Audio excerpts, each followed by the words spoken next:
Tumpuan kami adalah menuju ke kawasan lumpur Gunung Berapi. Dengan bantuan seorang pegawai ranger daripada Jabatan Hidupan Liar Sabah, kami menyusuri jalan hutan untuk ke kawasan lumpur Gunung Berapi ini.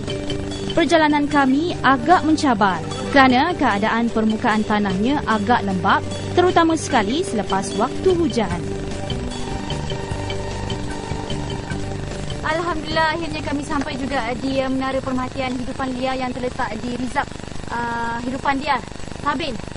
Selepas kami menyelusuri denai ataupun jalan hutan sejauh 700 meter daripada jalan utama dia, dan akhirnya kami tiba juga di sini, dan bersama-sama dengan saya adalah Abang Zul daripada Jabatan Hidupan Liar Sabah. Ya, betul. Okey bang, boleh ceritakan sikit tak? Sekarang ni kita berada di mana ni secara lebih mendalam? Mungkin penonton-penonton semua nak tahu. Sekarang ni kita berada di Gunung Berapi Lumpur. Di mana sini Gunung Berapi Lumpur adalah salah satu tarikan para pelawat yang hendak ke tabing lah. Sudah berapa lama ini masih aktif lagi ke Gunung Berapi Lumpur? Ya, Gunung Berapi Lumpur ni adalah tindak balas daripada gas vulkanik yang terdapat di perut bumi. Tindak balas dan batu batan dan diluapkan oleh gas tersebut.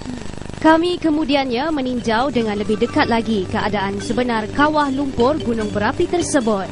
Okey bang, boleh ceritakan sikit mengenai lumpur daripada Gunung Berapi Lumpur ni? Kita dapat lihat di situ. Ini adalah kawasan Gunung Berapi Lumpur. Kebanyakannya haiwan datang ke sini pada sebelah pagi dan sebelah lewat petang. Di mana sumber mineral yang mereka sebenarnya adalah sumber mineral tambahan mereka.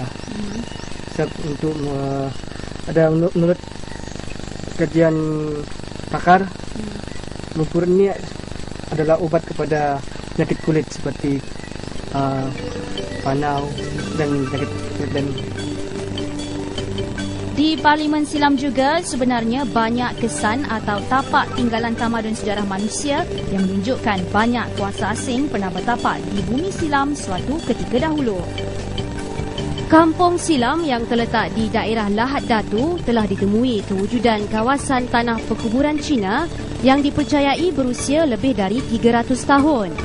Perkuburan ini membuktikan bahawa bumi Silam suatu ketika dahulu pernah dikunjungi oleh pedagang-pedagang dari negara tembok besar dan telah bersemadi di sini.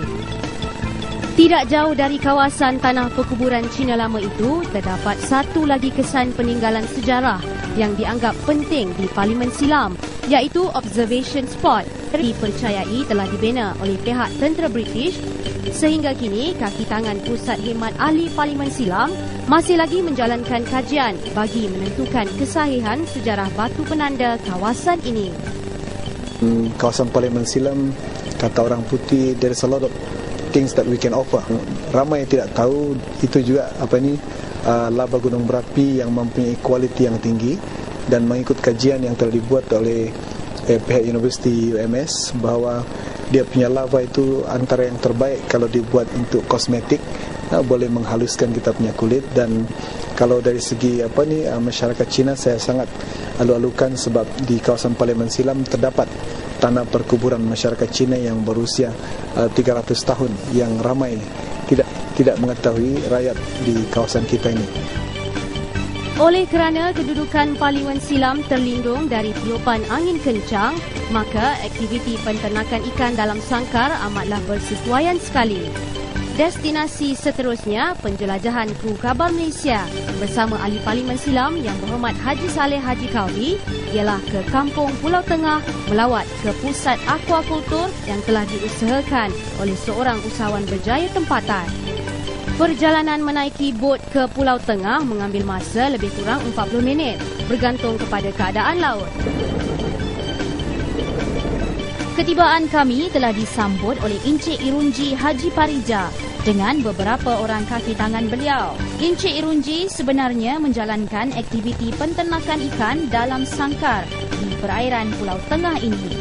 Di kawasan ini, peliharaan ini sahaja beliau memiliki hampir 70 buah sangkar ternakan ikan, di mana ikan kerapu merupakan ternakan utama kerana mendapat permintaan yang tinggi, selain dari udang karang atau lobster, serta ikan perhiasan dan lain-lain lagi.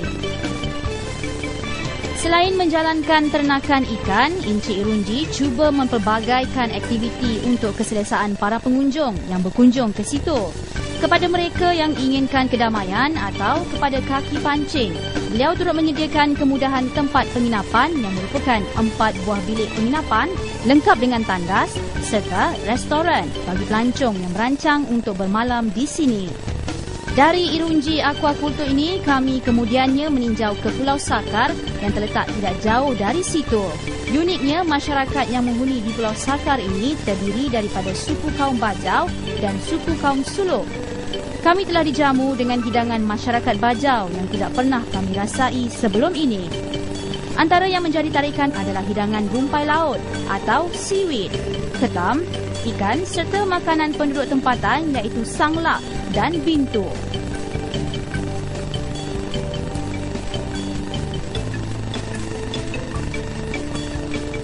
Perkataan Cocos dikatakan lahir dari perkataan Coconut Island yang bermakna Pulau Kelapa. Pulau itu mendapat nama yang sedemikian kerana lingkungan pulau tersebut dipenuhi dengan pokok kelapa. Menurut sejarah, Kampung Cocos mula dibuka sekitar tahun 1957. Penduduk asal kampung ini ialah mereka yang datang dari Kepulauan Cocos yang terdapat di Kepulauan Christmas, iaitu terletak di antara Australia dan Sri Lanka. Di bawah gerakan Daya Wawasan GDW, usaha ke arah pembangunan masyarakat dapat direalisasikan sejajar dengan falsafah pembangunan masyarakat luar bandar. Perusahaan membuat keropok ikan yang diusahakan oleh keluarga Kak Mariani Manho dan suaminya bermula pada tahun 1991 secara kecil-kecilan. Usaha yang dijalankan dengan bersungguh-sungguh sudah pasti akan memberi pulangan hasil yang lumayan. Kini perusahaan keropok ikan ini semakin berkembang maju dengan penglibatan anak perempuan beliau iaitu Cik Suji Marni sebagai penyambung legasi keluarga Kak Mariani dalam perusahaan membuat keropok ikan ini. Walaupun tidak menggunakan mesin memproses yang boleh menjimatkan masa serta pengeluaran, namun beliau mampu mengeluarkan sebanyak 500 bungkus dalam masa sehari. Atas permintaan yang semakin meningkat dari pelanggan beliau, turut memperbagaikan hasil produk pengeluarannya. Kerepek ubi kayu keluaran beliau juga turut mendapat permintaan yang baik serta mampu menguasai pasaran tempatan.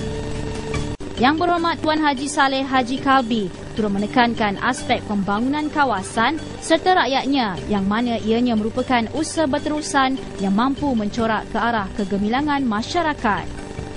Berat mata memandang, berat lagi bahu memikul. Kuah tetap tumpah ke nasi dan ular menyusur akal tidak akan hilang bisanya. Barangkali begitulah perumpamaan yang tepat bagi menggambarkan ketokohan ahli Parlimen Silam ini.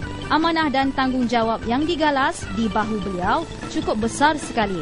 Pandangan dan ruang masih banyak lagi perlu beliau laksanakan bagi merealisasikan kepimpinan yang telus dan adil.